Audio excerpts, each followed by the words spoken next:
Gini, keamanan aplikasi web itu bisa dibilang satu-satunya hal yang memisahkan Anda dari potensi bencana loh. Nah, dalam beberapa menit ke depan, kita akan bedah bareng panduan sistematis untuk menguji sekaligus memperkuat benteng digital Anda. Buat para penyerang, aplikasi web Anda itu bukan sekedar bisnis, itu target, titik. Di luar sana, ada bot-bot otomatis yang nggak henti-hentinya nyisir internet. Bukan buat cari perusahaan besar atau kecil, tapi cuma satu hal, celah keamanan yang bisa dieksploitasi. Pertahanan yang paling efektif itu justru dimulai dengan cara berpikir seperti penyerang. Jadi sebelum kita bisa bangun tembok pertahanan, kita harus proaktif cari dulu nih, di mana sih pintu belakang atau jendela yang nggak kekunci di properti digital kita sendiri?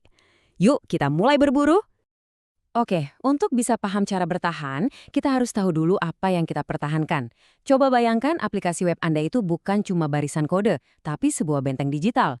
Dengan memahami arsitekturnya, kita jadi bisa lihat di mana temboknya paling tipis dan di mana gerbangnya paling rawan. Setiap bagian dari benteng ini punya peran masing-masing. Server web misalnya, itu ibaratnya penjaga gerbang paling depan yang nyaring semua pengunjung. Sementara itu, jauh di dalam ada berangkasnya, yaitu database Anda, tempat semua harta paling berharga disimpan. Nah, ini kuncinya.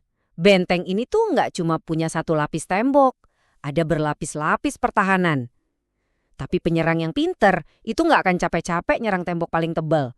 Mereka cuma butuh cari satu celah kecil aja di lapisan manapun untuk bisa menyusup masuk. Coba deh lihat diagram ini. Ini namanya tumpukan kerentanan atau vulnerability stack. Anggap aja ini blueprint benteng kita, dari pondasi di lapisan 1 sampai menara tertinggi di lapisan 7. Satu kelemahan di satu lapisan aja, misalnya sistem operasi yang udah usang, bisa meruntuhkan seluruh bangunan di atasnya. Fondasinya itu ya jaringan fisik.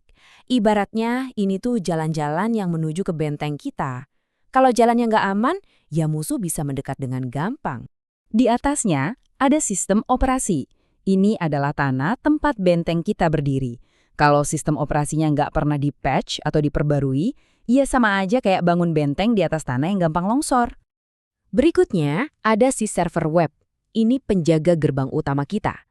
Kalau penjaga ini bisa ditipu, entah dengan penyamaran atau pesan palsu, ya seluruh benteng jadi taruhannya.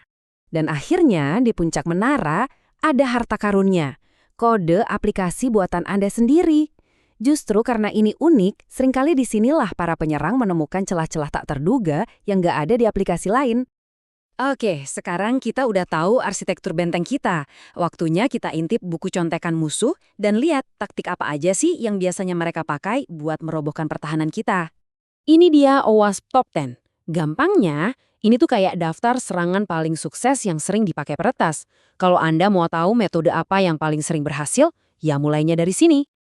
Ancaman nomor 1, injeksi. Itu terjadi saat penyerang menyisipkan kode jahat ke input yang kelihatannya sepele, misalnya kolom pencarian. Ini tuh kayak kita nyelipin perintah rahasia di secari kertas yang kita kasih ke penjaga, yang akhirnya bikin si penjaga melakukan sesuatu yang nggak seharusnya, misalnya ngebuka brankas. Penyerang zaman sekarang itu pakai alat-alat canggih yang bisa otomatis menemukan dan mengeksploitasi celah kayak gini.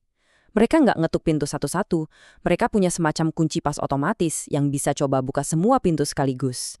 Jadi, gimana dong cara kita jagain benteng ini? Ya, kita mulai dengan membangun menara pengawas, lengkap dengan alat-alat yang bisa mendeteksi serangan dari jauh, dan, yang lebih penting, mengukur seberapa kuat pertahanan kita. Untungnya, kita bisa pakai senjata yang mirip punya penyerang buat melawan mereka.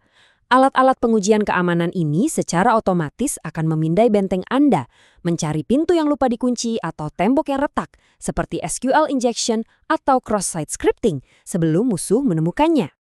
Oke, jangan pusing dulu lihat detail teknis di layar ini. Fokus aja ke hasilnya. Alat seperti N-Stalker ini akan kasih kita laporan yang jelas.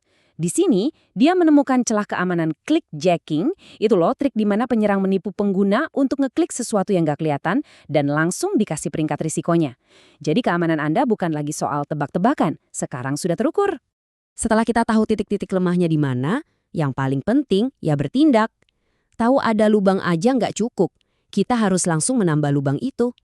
Pertahanan yang bagus itu sifatnya proaktif, bukan reaktif. Artinya, Kita cek identitas setiap tamu yang datang dengan validasi input, rutin memperkuat tembok dengan update semua komponen, dan pasang penjaga di setiap sudut dengan pemantauan log yang ketat. Nah, kira-kira begini wujudnya dalam praktek. Untuk setiap ancaman yang kita bahas tadi, ada cara penanggulangan yang spesifik. Seperti yang Anda lihat di sini, kita lawan komponen yang rentan dengan update rutin dan kita atasi log yang kurang dengan pemantauan yang ketat. Ini bukan cuma soal ngunci pintu depan. Ini soal mengamankan setiap titik masuk yang mungkin ada. Jadi intinya begini, keamanan itu bukan produk yang bisa Anda beli, tapi sebuah proses yang terus berjalan. Ini soal kewaspadaan tanpa henti. Pertanyaannya bukan apakah benteng Anda akan diuji, tapi kapan. Nah, sekarang pertanyaannya buat Anda. Lapisan mana dari benteng Anda yang paling butuh diperkuat duluan hari ini?